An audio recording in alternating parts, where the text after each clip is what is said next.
Hello class, this is a continuation of the properties of quadrilaterals.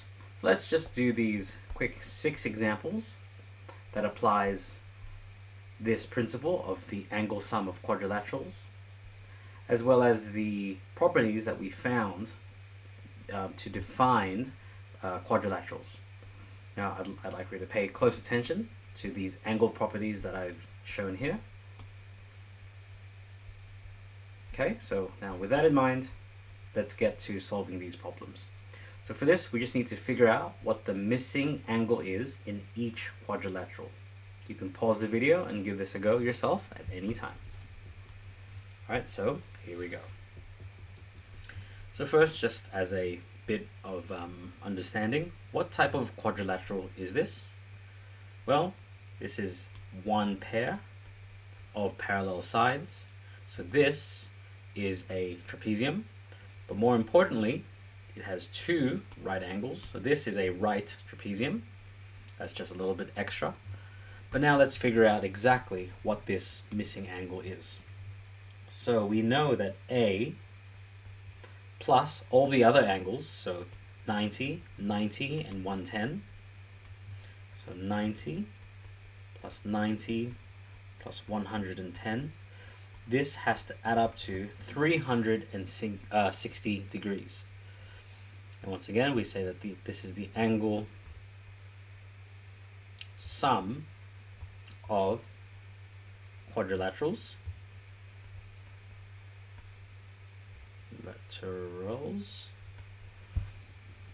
And we can solve this just using some basic algebra. Adding all of these 3 together, that's 180. Plus 110, this gives us 290. So A plus 290 is 360. Now from this, we can figure out that the missing value here, A, must equal 70 degrees. So A here must be 70 degrees. Let's keep going here. Now for this one, I hope you can identify, this has 4 equal sides, but there aren't 4 right angles. So this must be a rhombus. But to figure out the angles in this, if you can recall that in a rhombus and in parallelograms, the angles that are opposite each other, or those that are diagonal from each other, they are equal. So whatever this is also that angle, and whatever this is also that angle. Using this property, we can see that this has to be the angle B, and this angle has to be 52. And once again, this is a quadrilateral, so all of these angles, so B plus 52 plus 52, this has to add up to 360 degrees. And much like with all of geometry, we need to give a geometric reason. But for this, once again, we can do it in a short form. So angle sum of quadrilaterals, just quad. Adding 2 lots of B, that gives us 2B. Adding 2 lots of 52, that's going to be 104. Equals 360. Oh, gonna need to move this down a little bit to make some space.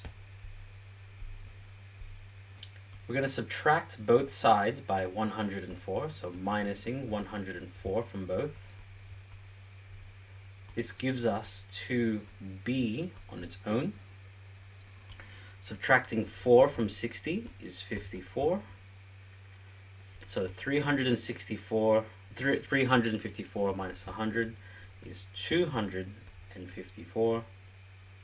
And halving this, so since this is 2 times B, if we divide both sides by 2, it will give us B on its own. So B must equal half of 250 is 125. 125 plus 2, half of 254 is 127 degrees. So B is 127.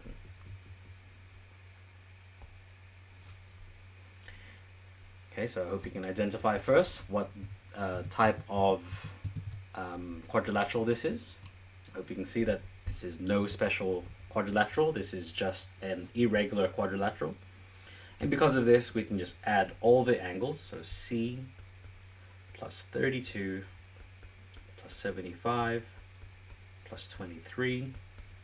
This must equal 360 degrees. And once again, that is the angle sum of quadrilaterals. Adding these three together, that's going to be, well, let's add these two first. 2 and 3 make 5. Oh, and 3 and 2 make 5, that's 55. So these two make 55. Adding it to 75, let's just move this across to make it a little bit easier for myself. This is going to give us 130. So C plus 130 equals 360. And I hope we can see that the missing angle for C here, so C must be 230 degrees. That is the missing angle in this quadrilateral. Oops, sorry, this spot here. All right, moving right along. Okay, so I hope you can identify that this is a parallelogram. And much like the rhombus, this angle and this angle must be the same, and these two angles must be the same. So this is 110, and this must be D. So because of this, we can add everything together. That's 220 plus D gives us 2D, and we know that this has to add up to 360. Let's see if this can slide here. Yep.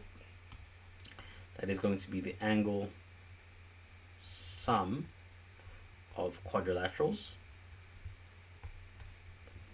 We're going to subtract 220 from both sides. That gives us 2D equals 360 minus 220. That's going to be 140. Halving both sides, D must equal 70. And there we have it. All right, let's keep going here. Once again, this is an isosceles trapezium. And I hope you can recall that an isosceles trapezium has two pairs of equal angles, one at the top and one at the base. So because of that, we can see that this is 73 and this is E. Adding everything together, we get 2E, so 2 lots of E.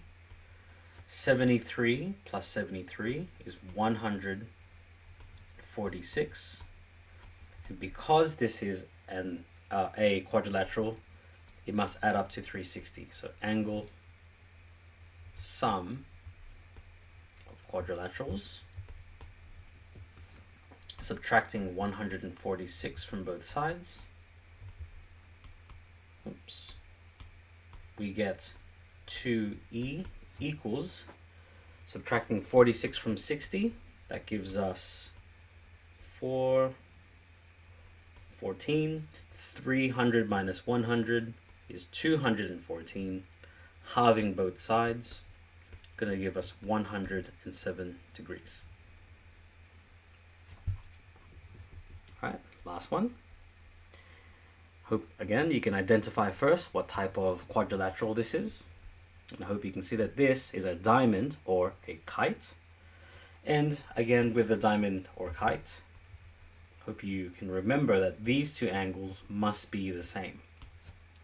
So adding these three angles, 120 plus 80 is 200.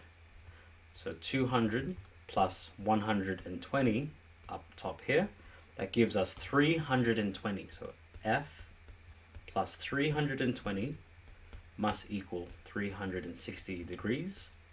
And once again, using the exact same property, so angle sum of quadrilaterals, we get that. F must equal 40 degrees. Alright, so I hope that gave you an insight into the application of the angle sum of quadrilaterals, as well as seeing how to identify the different special quadrilaterals and the possible angle relationships that might be found in them. So I hope to see you in the next video, and best of luck.